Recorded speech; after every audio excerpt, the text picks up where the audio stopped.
All right, everybody. Hello. Happy Tuesday. Cheers. Cheers. We hope that you guys have some great stuff in your tumblers. Do you have any grape juice? or the sort.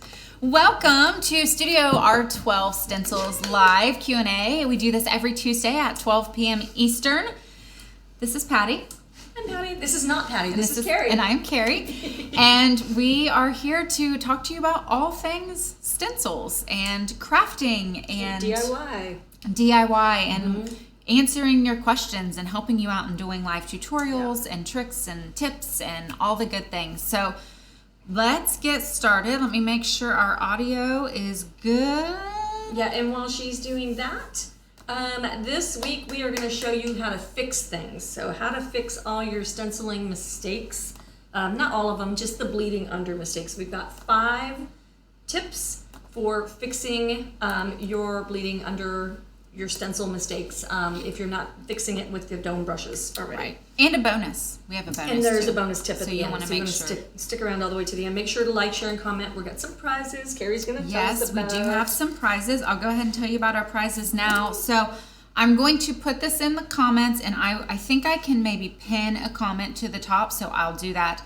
But for everybody who is live today, if you're tuning in, you have access to a $10 off a purchase of $30 from now through Sunday. Ooh, that's amazing. That's a long time. On StudioR12.com. I'm sorry, guys. I told her I was doing the coupon. I just didn't say how long I was doing it for.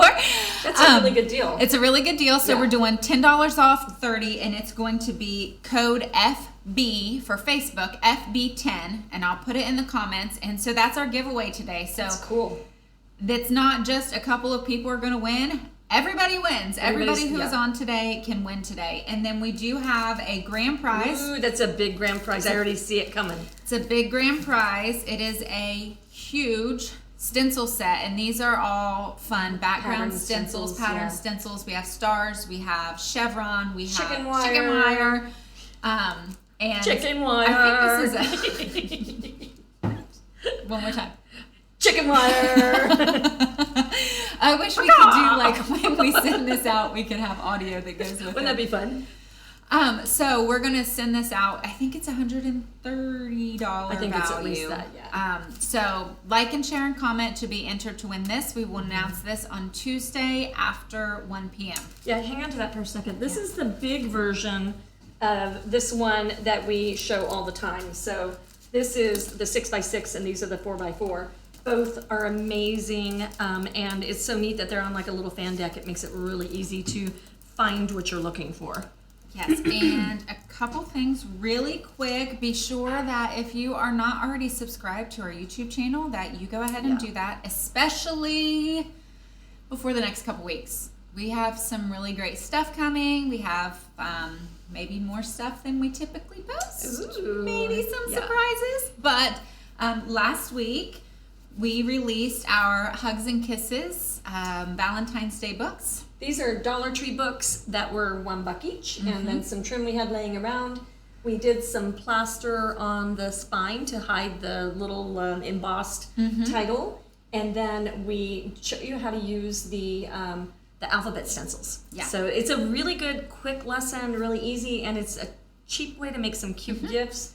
Put somebody's name on there, whatever. It's amazing. But Valentine's as well. I love the stack books. And it's, it's December. We're all in major Christmas mode. But guys, it's time to go ahead and start doing Valentine's. Spring is coming. It's crazy. Wait, I think it's coming. I think winter just got here. Well, it's still kind of spring here.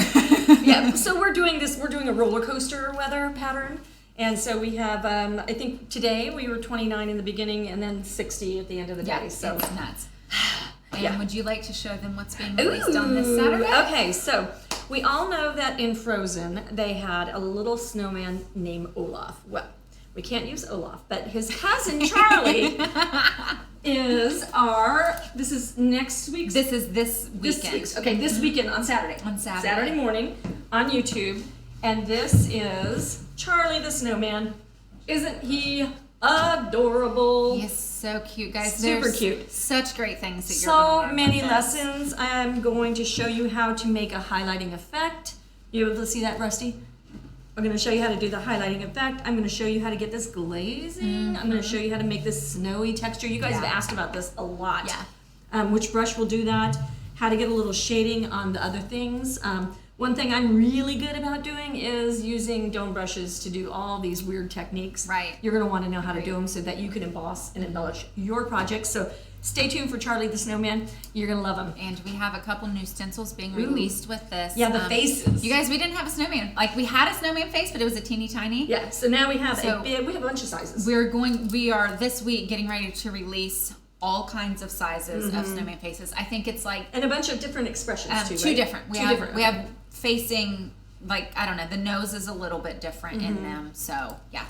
Yay! Yeah. Yeah, and then we talk about the embellishments and all the other things, how to make the scarf fit and all of that. So you're going to want to check this one out. This weekend, Saturday morning. Yep, around 6:30, I think is when they're released. released. And it's available on YouTube the whole time, but it's just kind of neat to check it out on a Saturday morning, see what we're doing, what we're up to, and then you can add these techniques to your toolbox. Well, and if you're subscribed and so there's the subscribe button, you're going to hit subscribe, and then once you subscribe, then a new button pops up and it's a bell. Yeah. So then if you hit the bell on Saturday morning when you wake up, there's going to be a notification on your phone that says Studio R12 released a video. And I don't think it rings. Mine doesn't ring. It just pops up. It just pops up. And then it says this video is there. Yep. And then you can just tap it. It takes you straight to there. So when you're laying in bed, trying to get up, or drinking your coffee, you can watch us. Yeah, while it's quiet. Yeah. Quiet of the day. Okay, I do have a question already. Ready. Samantha says, when doing base coats, should we sand between if we need more than one? If so, what grit?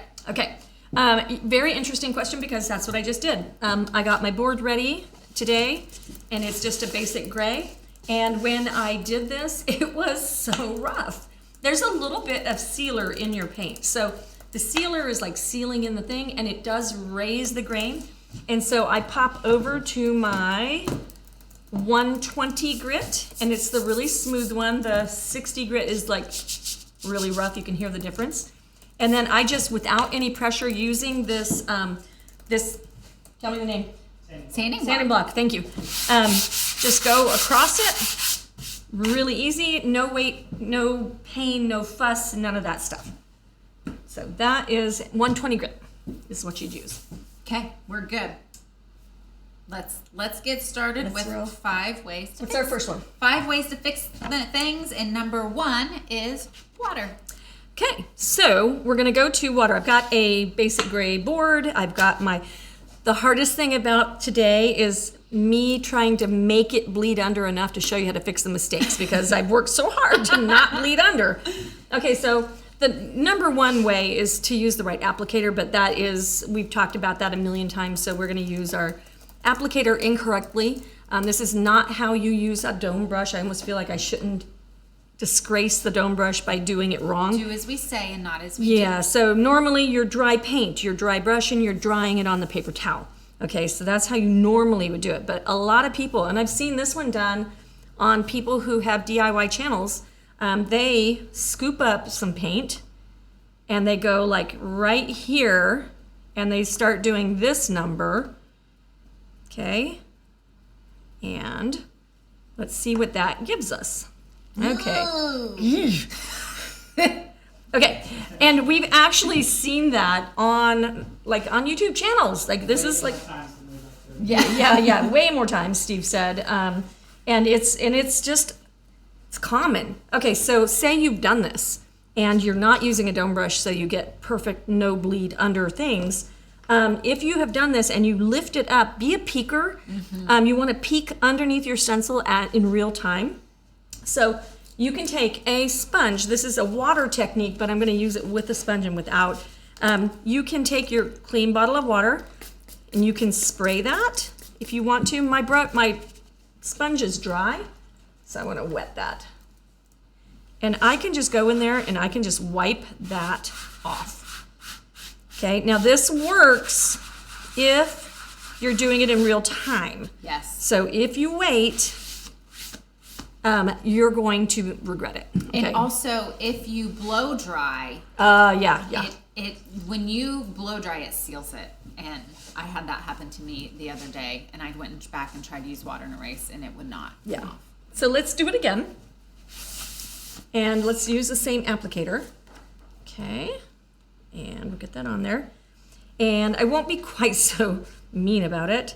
But let me just, I'm not drying it off. Could I use my applicator and use this applicator better? I could blot it off like I do my dome brush, and it would be much better than what is happening here. And I'm also going to say with this, I don't think you noticed it, but I was looking, or mentioned it, but I was looking at questions. Tape your stencil down. Taping the stencil down, yeah. Like when she's dabbing, her stencil is flopping, which means the stencil is popping up, which means that paint can go under. And so that is another It's a really good point. While we're doing this, do you need to time? So this is going to be maybe a hint to our final final clue is that time is really important. So if I use a round brush and water, so it's still a water thing, I can go right in there and I can kind of scrub away mistakes. Okay.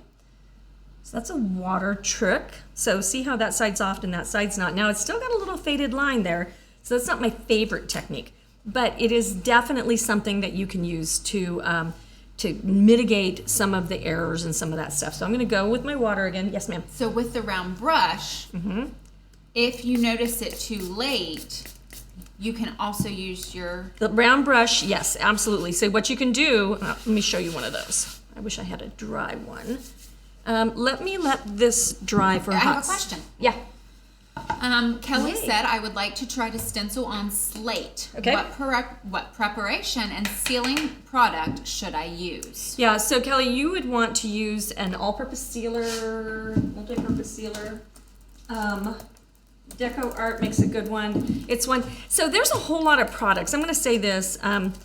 I've used Deco Art products for 20 years. I've been a supporting artist and all that. That just means that they send me stuff to use. They don't pay me money or anything like that.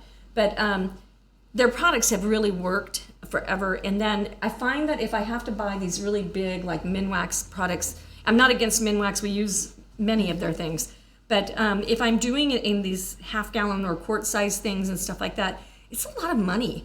And if I can get a $6 thing of this and it'll last me for like 10 or 12 projects, I'm happy to do that. So it's a super quality product, and this multi-purpose sealer does really do a good job. And so that will be for prepping it and sealing it, or you're going to put it on before you start painting, and you're going to let it dry completely. Stone is not porous, so when you have a non-porous thing, it's going to take forever to dry. And so what you will do is you will put it on there, seal it all down, and then you're going to leave it. And then you're going to come back to it tomorrow, and it should be dry. And if it's cold and it feels, kind of clammy or whatever, you're not dry yet. You can heat set that and do that kind of thing. But yeah, you definitely want to just leave it alone and go away. Let it cure. Metal is the same way. Stone is the same way. So you always want to let it dry completely before you do any of that. And then do you seal it afterward too? Yeah, and depends on if you're going to use it outside or not. I wouldn't use the multi-purpose sealer. I would use, if you're outdoors, and I did a really funny thing.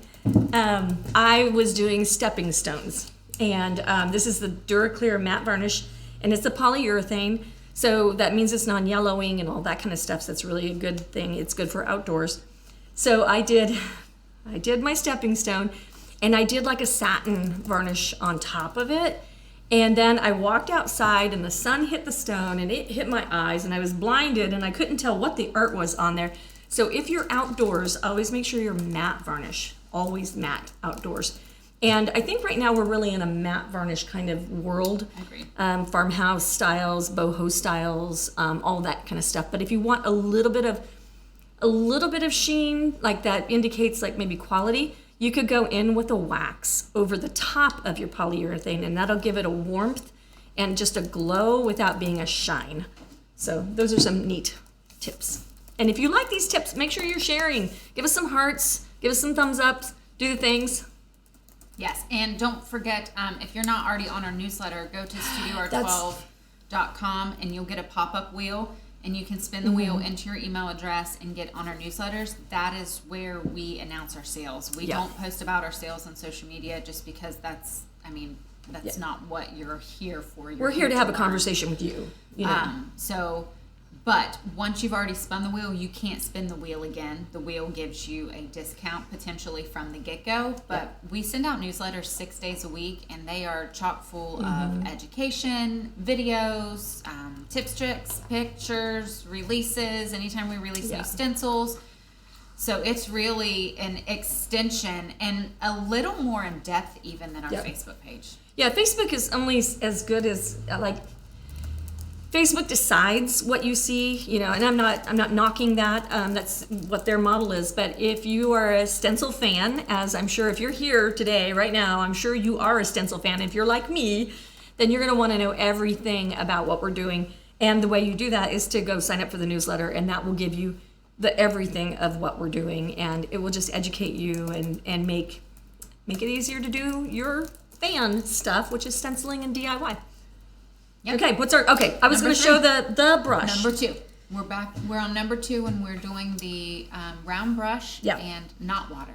Okay, so I'm going to cheat on this one because I'm going to use this for another thing. But so say I've got just a teeny bit of little bleeding right here. And by the way, I want to see if Rusty can pick this up.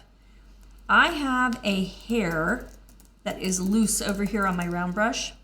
And honestly, we put these brushes in Persephone's head, and when we put these big ones in on top, it will catch a hair, and just like that. I don't know if Rusty, can you see that okay? Yeah, but I wanna cover this because this is a thing that people do. Okay, if you get a wild hair, okay, and not those kinds of wild hairs, but if you get a wild hair, and you are like, this is messing up my painting, because those will carry paint and they will move along your project and they will mark it. Okay, what you can do is you never, ever, ever take a scissor and go that way. You lay it on a hard surface that you don't mind cutting on, and you take a little X-Acto knife and you cut it off that way.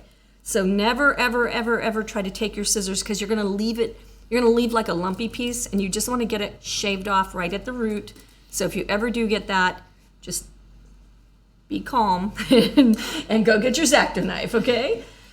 While you're doing this, I want to read a comment very quickly. Jody said that she went to a class where you stencil on wood, and they used foam brushes, and everyone spent a lot of time fixing bleeds. She took her own Studio R12 brushes and had no problem. So thank you, Jody. Yes. We love that. Yeah, it's so true, you guys. The dome brush is the magic brush. I can so jumbo daubers are a really good alternative option. The problem is this is going to last you for 5 years, 7 years, something like that. This is going to last you probably 1.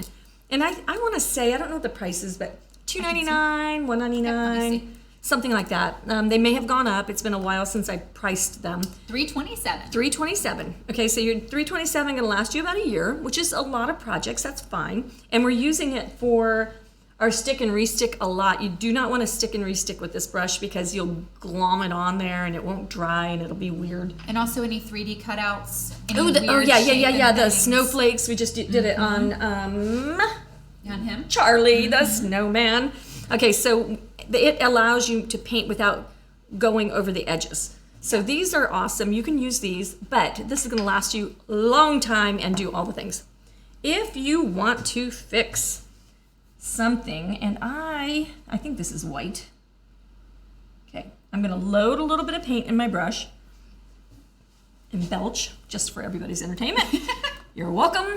And then I'm going to just run that brush. Notice my brush handle is upright. Run that brush right along the edge, and now it is perfectly smooth, and that didn't take more than just a swipe. So if you've dried your project and you made a big mucky mess, or even a little mucky mess, just take your base coat and then you go over it. Now where that does not work, you wash that. So notice I am washing. We have a how to wash your artist brushes video on YouTube. this is why you're going to want to be subscribing to YouTube, because we did how to clean your stencils, we did how to wash your brushes.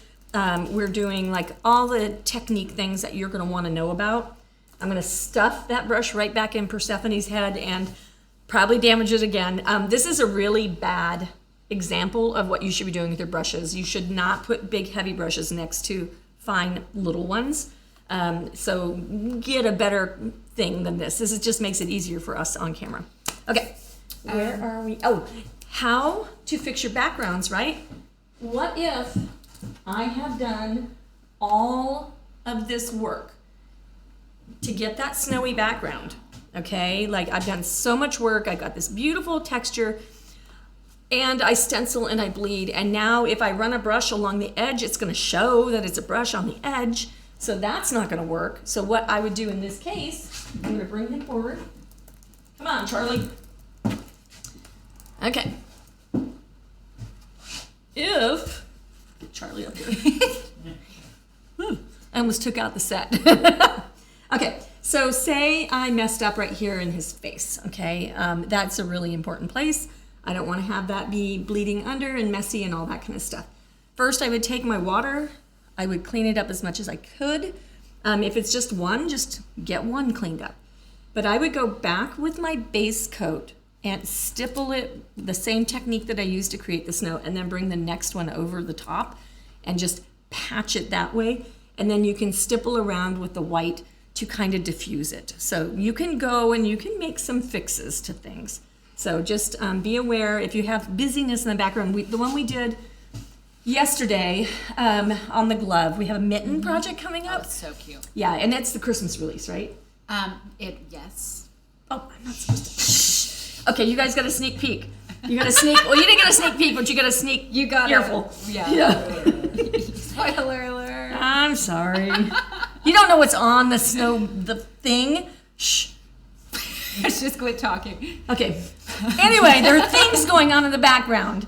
If I did all those things in that background on that project and I messed up on top of it, I would definitely be sad. But there's still ways that you can patch that by doing what I just said. So know that it's not lost. I think maybe the most amazing thing to know is that if you've messed something up, try to think about what you did and then try not to do that again. Yeah. Like it's not everything, you know what I mean? So agreed. And it's part of the process. It's kind of like when we were getting ready for this today and Patty said, how do I bleed under? Because we've worked so hard to correct it that it can be hard for us to bleed under because and sometimes that's good to know. I mean that's what we do every day is teach people not to bleed under. It's like the goal, right? I do have one quick question. Okay. Samantha wants to know, question in regards to cleaning brushes. I used red and black paint and I still see paint in the brush when it's clean and it's running clean. Is that normal? It is normal. These are natural fiber hairs, and they stain. And so, and you can see this, the ferrule up here. If I was to not clean this brush out and left paint in the ferrule, it would distort the shape of my brush. But on these guys right here, it's really weird to get the paint up that high. But if I did see paint way up there and I cleaned it and it's running clear, then you're fine. You're good to go. If that distorts that brush, it's just going to make it more open. It's going to be fine. So well, and red and black paint are probably the two worst. Yeah, red is really bad. Red is horrifically bad. Debbie wants to know, can you blow dry your sealer? Absolutely. If you let your varnish more than sealer, blow dry it. But if you then do sand after you seal, but don't try to sand through it, just sand it smooth. That will make your project be better and better. But if you take your varnish and you put that on, don't have a fan on it, don't be in a hot room, don't do all those things. Like, don't try to dry it. It has a leveling effect and it will take away brush marks and all of that kind of stuff. We need to have a varnish video. Okay. Because varnish can be something that can be hard for people to stay out of. Sometimes it's good to just lay it down and get out. But some people create polls and different things like that. So we need to do that. We will make that one of our lives. Okay, what's next? Next is number 3, the clic eraser. Clic eraser. Okay, so let's make something on here, and I'm going to use my dome brush. I'm going to use it almost right. If I'm using it correctly, I'm going to go here and do 15 times, okay? If I'm using it incorrectly, I'm going to load and just go like once, okay? So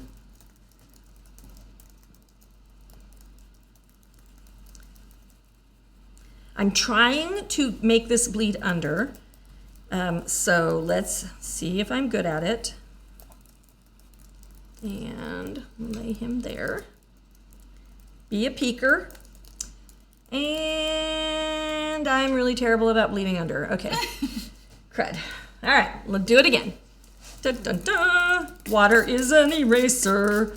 I hope I am making the case for Singing while painting. the water, the water being a beautiful tool to have on your table. It is magic. And then this sponge is a marvelous, oh, you know what, I can't believe I haven't talked about this. Sometimes I forget what I know, because there's a lot of things I picked up. So I've taught for 30 years, and I've painted for 35, and I've read all the books, and I've taken all the workshops, and then I taught all the workshops. So there's a lot of knowledge in here, and then I forget that I even know it. These little guys right here are magic for applying your sealer and your varnish. They are amazing because they don't leave brush strokes behind. So you just wipe it on nice and evenly, and it can be damp, and you can dry it off. I like to take foot pounds of pressure, put it in between a paper towel, and then just step on it. And look at how much moisture still came out of that even after I squoze that. Well, we also use that for our wax. Yeah, you can use it for the wax. We put it in there. We keep it in the can. We use it for all the things. Invaluable tool. You can also base coat with this.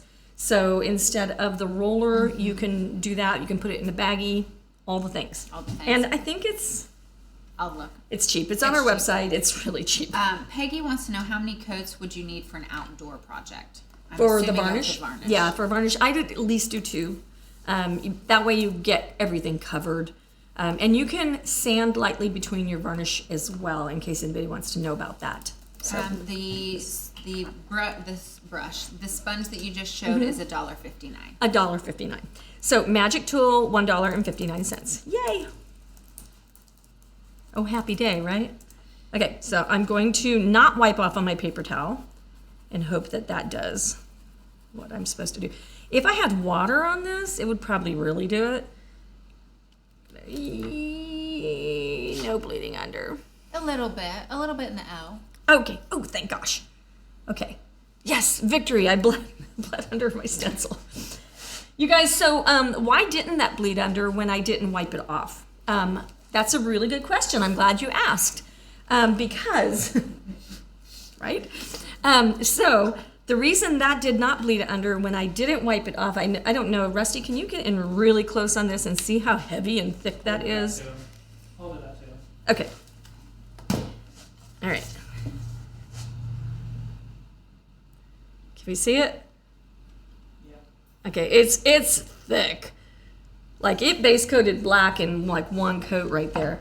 So the reason that didn't bleed under, that you guys don't know because you're not here and there's not smell-o-vision and taste-o-vision and feel-o-vision and all those things, is because when I was doing, instead of pushing my stencil brush down like that, can you guys see that real good?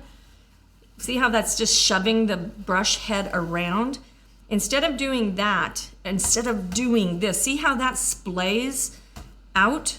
Okay, instead of like really using force, I'm dancing on top of the stencil, and I'm tickling it. Even with a fully loaded brush, as long as I'm not applying pressure and shoving it, the force is what's going to do it.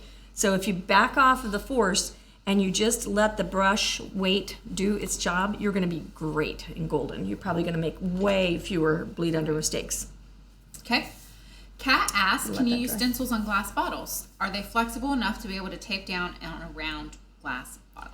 Okay, so they are not on a curved sphere type bottle, but on a, if you had a slight curve, you could, if you were this shape, you could. Let's get one of our, got a lettering stencil. This is a really good conversation to have in just a second. So they perfectly go around the glass. So you're totally, that part would do great. If I'm on my tumbler, what is in your tumbler today? Okay, so notice now that's not going to lay down because it's curved in all the directions. So they are not flexible in all the ways, just in one way.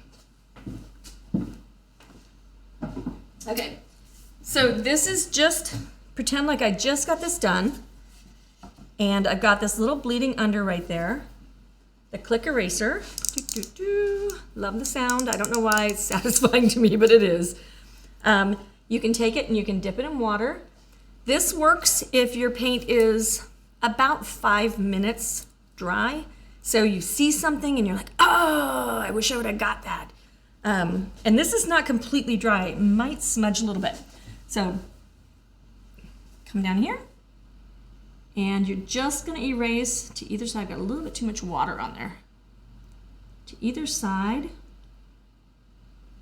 And you can tickle that away. Okay, and I'm not satisfied with that yet. Pretend, there we go.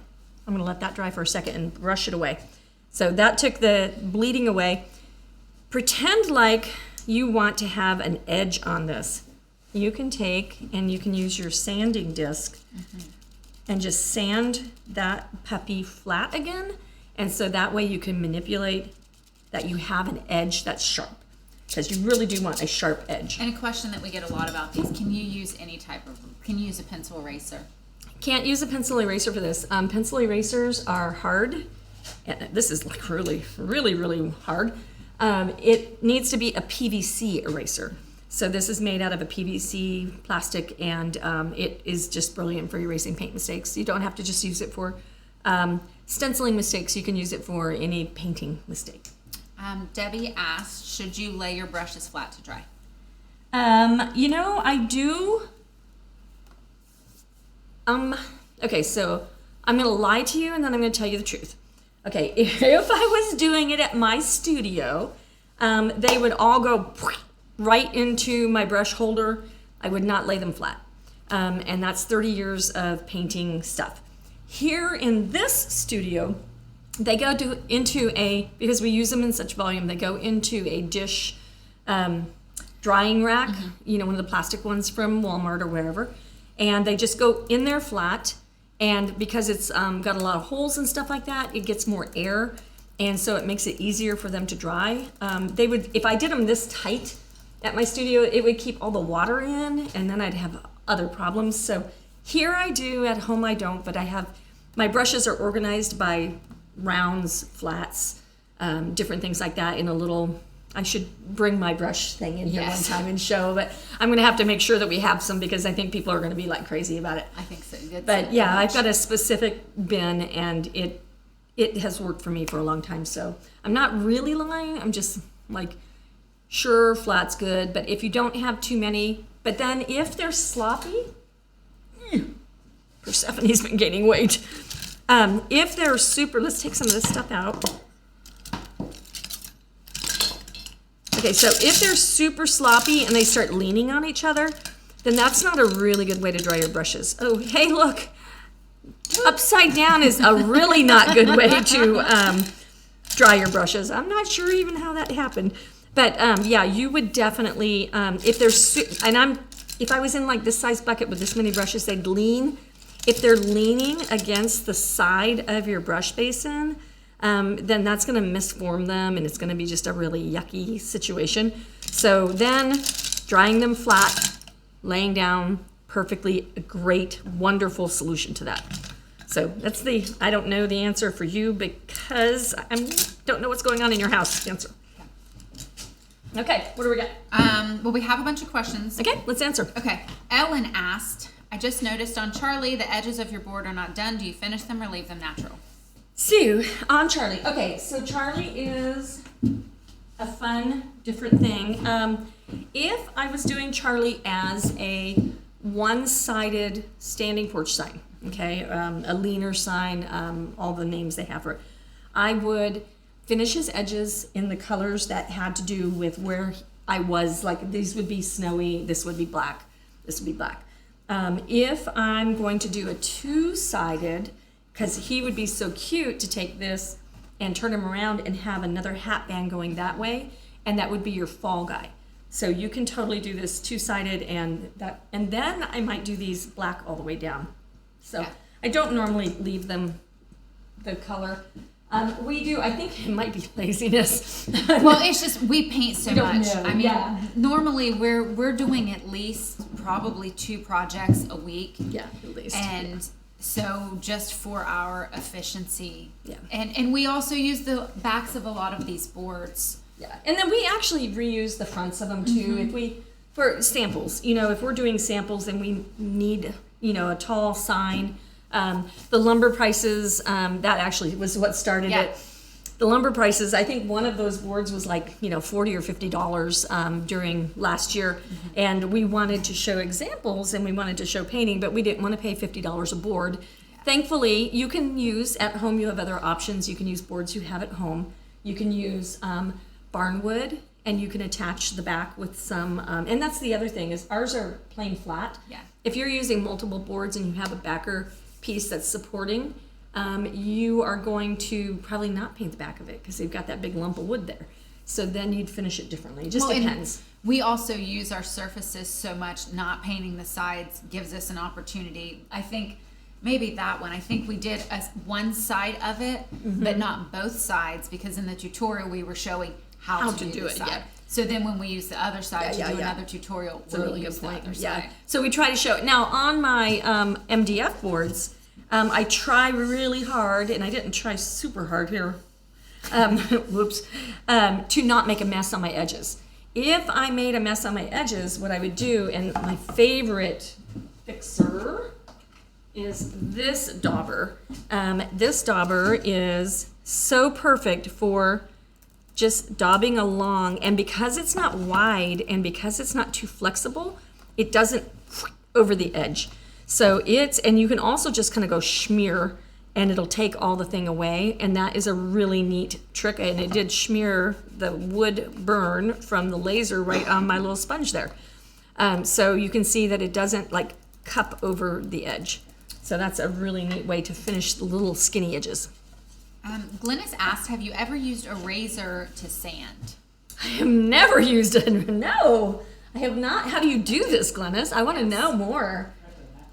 Steve to sand? Yeah, sanding edges and all kinds of things. You just kind of lay it against it and drag it. Neat. I don't think I'm allowed to have a razor. I'm definitely not. If my husband knew the tools that I use here, he would be like, what are they thinking? Yeah, don't give her the power tools. No, when I was working at our boutique, I had on a really pretty long sleeve, long white cotton dress. I had a big hair thing in, and my hair was all done up. And we had some guys working on some electrical work, and they came in and said something like, asked if I was going to a wedding, and I turned around and I had our drill in my hand, and he was like, oh, nope, you're just working. You're working. Yeah. So I have not sanded with a razor. I don't normally, like X-Acto knife, razory. I don't even know if I have one. I wrote it down, so we'll try it. I'm gonna need what's a good, do you guys, okay, so since I don't have a X-Acto knife, I do have lots of shipping box blades, because we ship so much. We make ship happen here, okay? And the ship is gonna happen the next day, man. We are on it. We have got this all figured out now. It took it a long time, but we got it figured out. Our shipping department's the ship. They are the ship, yes. And you guys, yeah, you don't know. We have a couple people out this week for just various reasons and stuff, and they're back there and they're like, nope, I got this, and it's like, whoa. you do got this, you know, and they're like, no, we will not sleep on this. It's amazing. We have a good production team. Yeah, we're very blessed. Okay, we're on number 4. Okay, number 4. And number 4 is sanding. Ooh, this is one of my favorites. Okay, so number 1, if we don't look at this side and we look at this side, I personally, throwing water around, I personally am not a grand fan of no texture. I paint textured snowmen, I paint slip slap things, I paint background textures, I do, buffalo check, I do, all the things.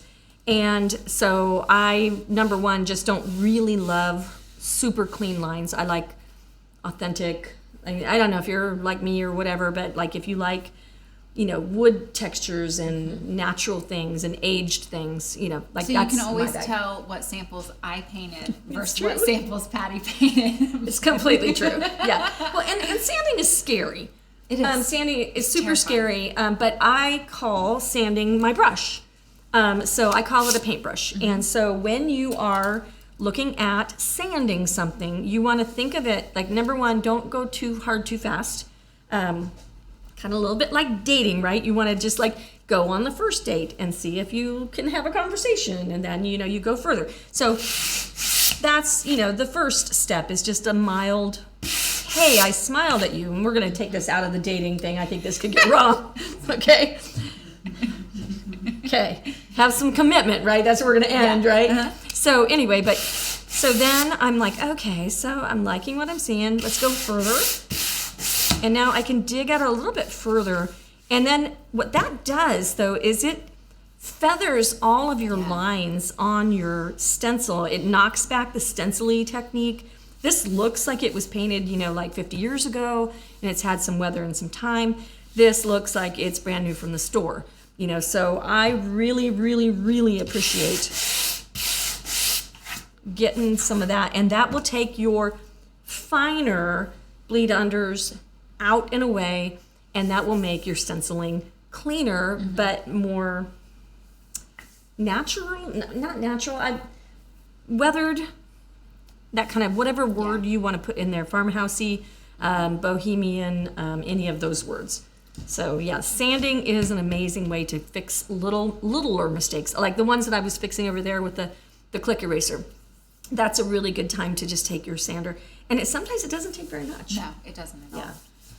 Samantha wants to know something that you can show us. Uh-oh. How do you load the brush? Load which brush? Your dome brush. Okay, let's talk about that. Good question, Samantha.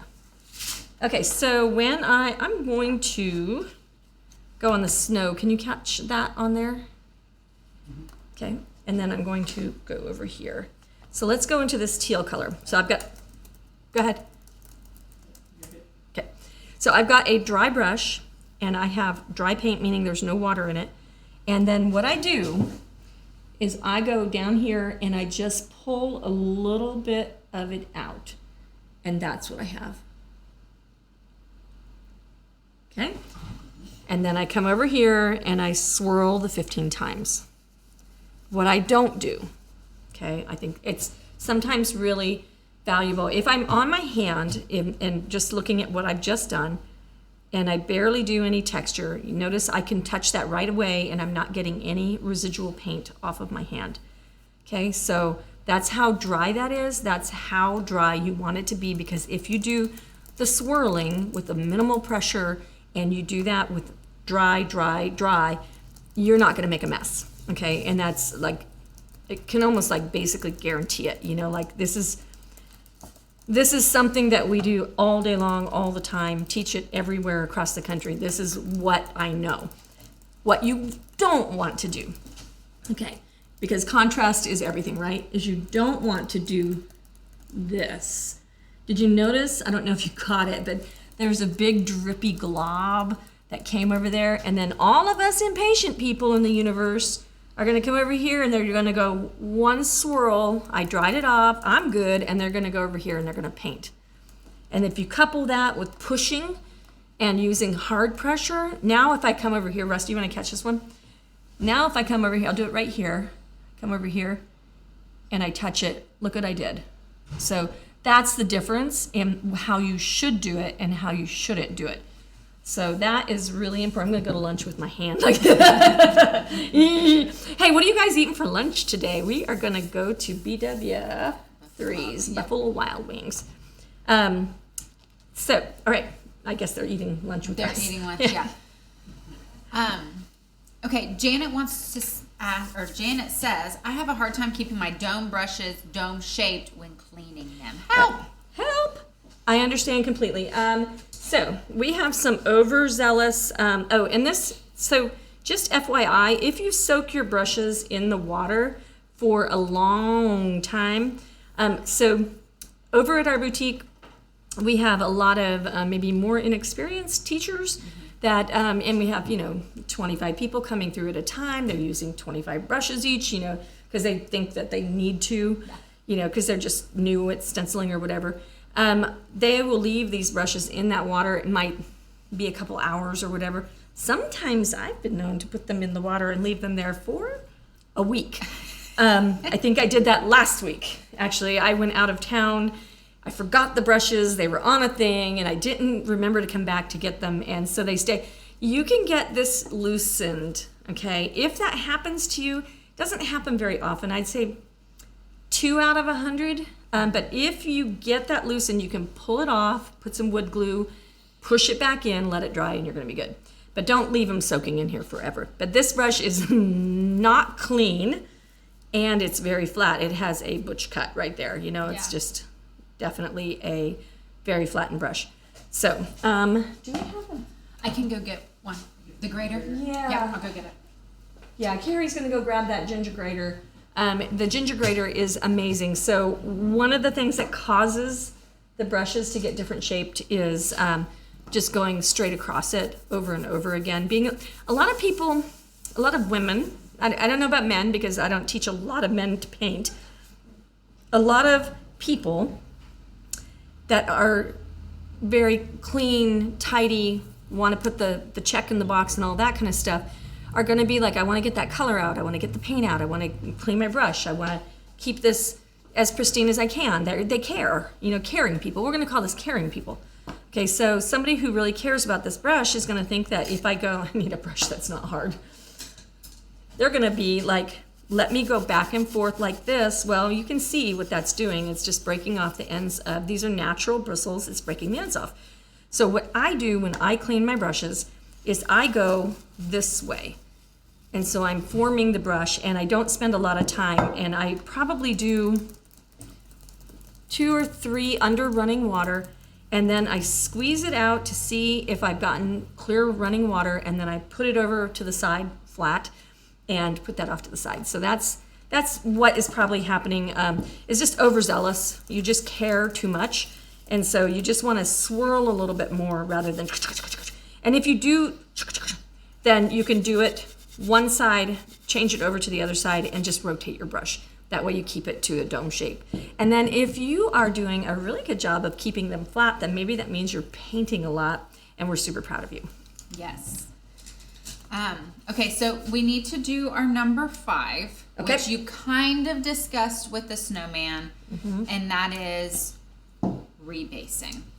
Okay, so sometimes when you get a big darn mess, and actually it kind of goes with a couple of things. Say you've got a big mess and you really don't like it. I would take my light grit. I would sand my texture off and make sure that I don't have a bunch of stuff showing. Sometimes, I want to say, this was interesting this week. We filmed using the lettering guide in a project. Okay, so this is the new lettering guide. So if you have letter stencils that look like this, this guide will allow you to make a circle all the way around, an arch wherever you need it, a elongated arch, and you can flip it around and do it to make it a long arch on your projects, and then it has spacing dots and stuff like that. So I was doing this on with the guide, and I was spacing, let's get that right, oh my goodness. I was spacing the things, and I got like 2 of them too close. So sometimes you're gonna need to fix things, and sometimes it's gonna be an easy fix, and sometimes it's gonna be a hard fix. This is really probably the hard fix. If you really messed it up, like you did the arch wrong, you did something, you misspelled the words, you might need to take this all the way back away and get rid of it. It'll just depend on what project you're working on. So if I was doing that, I would take my base color, sand it to get rid of the texture, and find a foam brush. A foam brush that I do not have. Okay, down one. We use foam brushes a lot. How much are foam brushes? Let me see. And then you guys, if you're watching this later on YouTube or something like that, do not quote us prices, okay? Because from the last year of supply chain things, I cannot tell you a price from today to tomorrow to the next day because it's going to change 15 times in those 3 days. Today, December 14th, 2021, it's there you go. $1.79. And this is at 12:45.